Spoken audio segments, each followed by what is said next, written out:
File 25. Chapter 25. The news was all over town in 2 minutes, and you could see the people tearing down on the run from every which way, some of them putting on their coats as they come. Pretty soon we was in the middle of a crowd, and the noise of the tramping was like a soldier march. The windows and dooryards was full, and every minute somebody would say over a fence, "Is it them?" And somebody trotting along with the gang would answer back and say, "You bet it is." When we got to the house, the street in front of it was packed, and the 3 girls was standing in the door. Mary Jane was red-headed, but that don't make no difference. She was most awful beautiful, and her face and her eyes was all lit up like glory. She was so glad her uncles was come. The king, he spread his arms, and Marsy Jane, she jumped for them, and the Harelet jumped for the Duke, and there they had it.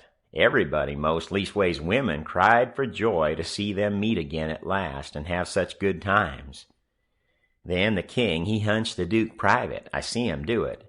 And then he looked around and see the coffin over in the corner on 2 chairs.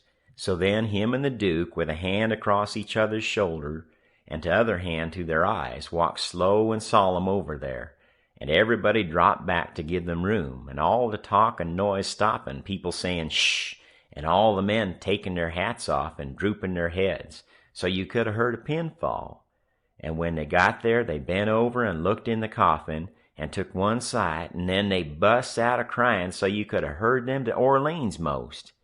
And then they put their arms around each other's necks and hung their chins over each other's shoulders, and then for 3 minutes, or maybe 4, I never seen 2 men leak the way they done. And mind you, everybody was doing the same, and the place was that damp I never seen anything like it. Then one of them got on one side of the coffin and t'other on t'other side, and they kneeled down and rested their foreheads on the coffin, and let on to pray all to themselves. Well, when it come to that, it worked the crowd like you never seen anything like it, and everybody broke down and went to sobbing right out loud. The poor girls, too. And every woman nearly went up to the girls without saying a word and kissed them, solemn, on the forehead, and then put their hands on their head and looked up towards the sky with tears running down, and then busted out and went off sobbing and swabbing and give the next woman a show. I never see anything so disgusting. Well, by and by the king he gets up and comes forward a little and works himself up and slobbers out a speech, all full of tears and flapdoodle about its being a sore trial for him and his poor brother to lose the deceased, and to miss seeing deceased alive after the long journey of 4,000 mile. But it's a trial that's sweetened and sanctified to us by this dear sympathy and these holy tears. And so he thanks him out of his heart and out of his brother's heart, because out of their mouths they can't, words being too weak and cold, and all that kind of rot and slush, till it was just sickening, and then he blubbers out a pious goody-goody amen, and turns himself loose and goes to crying fit to bust. And the minute the words were out of his mouth, somebody over in the crowd struck up the doxologer, and everybody joined in with all their might, and it just warmed you up and made you feel as good as church letting out. Music is a good thing, and after all that soul butter and hogwash, I never see it freshen up things so, and sound so honest and bully. Then the king begins to work his jaw again, and says how him and his nieces would be glad if a few of the main principal friends of the family would take supper here with them this evening, and help set up with the ashes of the deceased. And says if his poor brother laying yonder could speak, he knows who he would name, for they was names that was very dear to him, and mentioned often in his letters, and so he will name the same, to wit, as follows, viz., Rev. Mr. Hobson, and Deacon Lot Hovey, and Mr. Ben Rucker, and Abner Shackelford, and Levi Bell, and Dr. Robinson, and their wives, and the widow Bartley. Reverend Hobson and Dr. Robinson was down to the end of the town a-hunting together. That is, the doctor was shipping a sick man to t'other world, and the preacher was p'inting him right. Lawyer Bell was away up to Louisville on business, but the rest was on hand, and so they all come and shook hands with the king and thanked him and talked to him. And then they shook hands with the Duke and didn't say nothing, but just kept a-smiling and bobbing their heads like a passel of sapheads, whilst he made all sorts of signs with his hands and said, "Groo, groo, groo, groo, groo," all the time, like a baby that can't talk. So the king, he blattered along and managed to inquire about pretty much everybody and dog in town by his name, and mentioned all sorts of little things that happened one time or another in the town, or to George's family, or to Peter. And he always let on that Peter wrote him the things, but that was a lie. He got every blessed one of them out of that young flathead we canoed up to the steamboat. Then Mary Jane, she fetched the letter her father left behind, and the king he read it out loud and cried over it. It give the dwelling house and $3,000 gold to the girls, and it give the tan yard, which was doing a good business, along with some of the other houses and land, worth about $7,000, and $3,000 in gold to Harvey and William, and told where the $6,000 cash was hid down in the cellar. So these two frauds said they'd go and fetch it up and have everything square and above board, and told me to come with a candle. We shut the cellar door behind us, and when they found the bag, they split it out on the floor, and it was a lovely sight, all them yaller boys. My, the way the king's eyes did shine. He slaps the Duke on the shoulder and says, "Oh, this ain't bully or nothing. Oh, no, I reckon not. Why, Bilgy, it beats the nonesuch, don't it?" The Duke allowed it did. They pawed the yaller boys and sifted them through their fingers and let them jingle down on the floor, and the king says, "It ain't no use talking. Being brothers to a rich dead man and representatives of furrin heirs that's got left is the line for you and me, Bilge. This year comes a trustin' to Providence. It's the best way in the long run. I've tried 'em all, and there ain't no better way." Most everybody would have been satisfied with the pile and took it on trust, but no, they must count it. So they counts it and comes out $415 short. Says the king, "Darn him, I wonder what he done with that $415. They worried over that a while and ransacked all around for it. Then the Duke says, "Well, he was a pretty sick man, and likely he made a mistake. I reckon that's the way of it. The best way's to let it go and keep still about it. We can spare it." "Oh, shucks, yes, we can spare it. I don't care nothing about that. It's the count I'm thinking about. We want to be awful square and open above board here, you know. We want to lug this here money upstairs and count it before everybody. Then there ain't nothing suspicious. But when the dead man says there's $6,000, you know, we don't want to—" "Hold on," says the Duke. "Let's make up the deficit." And he begun to haul out the yaller boys out of his pocket.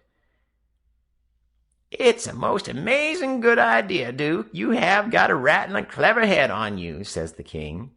"Blessed if the old nonesuch ain't a helping us out again." And he begun to haul out yaller jackets and stack them up. It most busted them, but they made up the $6,000 clean and clear. "Say," says the Duke, "I got another idea. Let's go upstairs and count this money, and then take and give it to the girls." "Good land, Duke, let me hug you. It's the most dazzling idea that ever man struck. You have certainly got the most astonishing head I ever see. Oh, this is the boss dodge. There ain't no mistake about it. Let 'em fetch along their suspicions now if they want to. This'll lay 'em out." When we got upstairs, everybody gathered around the table, and the king counted it and stacked it up, $300 in a pile, 20 elegant little piles. Everybody looked hungry at it and licked their chops. Then they raked it into the bag again, and I see the king begin to swell himself up for another speech. He says, "Friends all, my poor brother that lays yonder has done generous by them that's left behind in the vale of sorrows. He has done generous by these your poor little lambs that he loved and sheltered, and that's left fatherless and motherless. Yes, and we that knowed him knows that he would have done more generous by them if he hadn't been afeard of wounding his dear William and me. Now wouldn't he? There ain't no question about it in my mind. Well, then, what kind of brothers would it be that'd stand in his way at such a time? And what kind of uncles would it be that'd rob, yes, rob such poor sweet lambs as these that he loves so at such a time? If I know William, and I think I do, well, I'll just ask him. He turns around and begins to make a lot of signs to the Duke with his hands, and the Duke, he looks at him stupid and leather-headed a while. Then all of a sudden he seems to catch his meaning, and jumps for the king, goo-gooing with all his might for joy, and hugs him about 15 times before he lets up. Then the king says, "I knowed it. I reckon that'll convince anybody the way he feels about it. Here, Mary Jane, Susan, Joanna, take the money, take it all. It's the gift of him that lays yonder, cold but joyful." Mary Jane, she went for him. Susan and the harlot went for the Duke, and then such another hugging and kissing I never see yet. And everybody crowded up with the tears in their eyes and most shook the hands off of them frauds, saying all the time, "You dear good souls, how lovely, how could you?" Well, then pretty soon all hands got to talking about the diseased again, and how good he was, and what a loss he was, and all that. And before long a big iron-jawed man worked himself in there from the outside and stood a-listening and looking, and not saying anything, and nobody saying anything to him either, because the king was talking and they was all busy listening. The king was saying, in the middle of something he'd started in on, "They being particular friends of the deceased, that's why they're invited here this evening, but tomorrow we want all to come, everybody, for he respected everybody, he liked everybody, and so it's fitting that his funeral orgy should be public." And so he went a-mooning on and on, liking to hear himself talk, and every little while he fetched in his funeral orgies again, till the Duke, he couldn't stand it no more, so he writes on a little scrap of paper, "Obsequies, you old fool," and folds it up, and goes to goo-gooing and reaching it over the people's heads to him. The king, he reads it and puts it in his pocket and says, "Poor William, afflicted as he is, his heart's allers right. Asked me to invite everybody to come to the funeral. Wants me to make 'em all welcome, but he needn't have worried. It was just what I was at." Then he weaves along again, perfectly calm, and goes to dropping in his funeral orgies again every now and then, just like he done before. And when he done it the third time, he says, "I say orgies, not because it's the common term, because it ain't, obsequies being the common term, but because orgies is the right term. Obsequies ain't used in England no more now. It's gone out. We say orgies now in England. Orgies is better because it means the thing you're after more exact. It's a word that's made up out in the Greek orgo, outside, open abroad, and the Hebrew jesum, to plant, cover up, hence inter. So you see, funeral orgies is an open or public funeral." He was the worst I ever struck. Well, the iron-jawed man, he laughed right in his face. Everybody was shocked. Everybody says, "Why, doctor!" And Abner Shackelford says, "Why, Robinson, hain't you heard the news? This is Harvey Wilkes." Then the king, he smiled eager and shoved out his flapper and says, "Is it my poor dear brother's dear good friend and physician? "Keep your hands off of me," said the doctor. "You talk like an Englishman, don't you? It's the worst imitation I ever heard. You, Peter Wilkes' brother, you're a fraud, that's what you are." Well, how they all took on. They crowded around the doctor and tried to quiet him down and tried to explain to him and tell him how Harvey showed in 40 ways that he was Harvey, and knowed everybody by name and the names of the very dogs, and begged him not to hurt Harvey's feelings and the poor girl's feelings and all that. But it warn't no use. He stormed right along and said any man that pretended to be an Englishman and couldn't imitate the lingo no better than what he did was a fraud and a liar. The poor girls was hanging to the king and crying, and all of a sudden the doctor ups and turns on them. He says, "I was your father's friend, and I'm your friend, and I warn you as a friend and as an honest one that wants to protect you and keep you out of harm and trouble, to turn your backs on that scoundrel and have nothing to do with him. The ignorant tramp, with his idiotic Greek and Hebrew as he calls it. He is the thinnest kind of an impostor, has come here with a lot of empty names and facts which he picked up somewheres, and you take them for proofs, and are helped to fool yourselves by these foolish friends here, who ought to know better. Mary Jane Wilkes, you know me for your friend, and for your unselfish friend, too. Now listen to me. Turn this pitiful rascal out. I beg you to do it, will you? Mary Jane straightened herself up, and but she was handsome. She says, "Here is my answer." She hove up the bag of money and put it in the king's hands and says, "Take this $6,000 and invest for me and my sisters any way you want to, and don't give us no receipt for it." Then she put her arm around the king on one side, and Susan and the hare lip done the same on the other. Everybody clapped their hands and stomped on the floor like a perfect storm, whilst the king held up his head and smiled proud. The doctor says, "All right, I wash my hands of the matter, but I warn you all that times are coming when you're going to feel sick when you think of this day." And away he went. "All right, doctor," says the king, kind of mocking him. "We'll try and get him to send for you." Which made them all laugh, and they said it was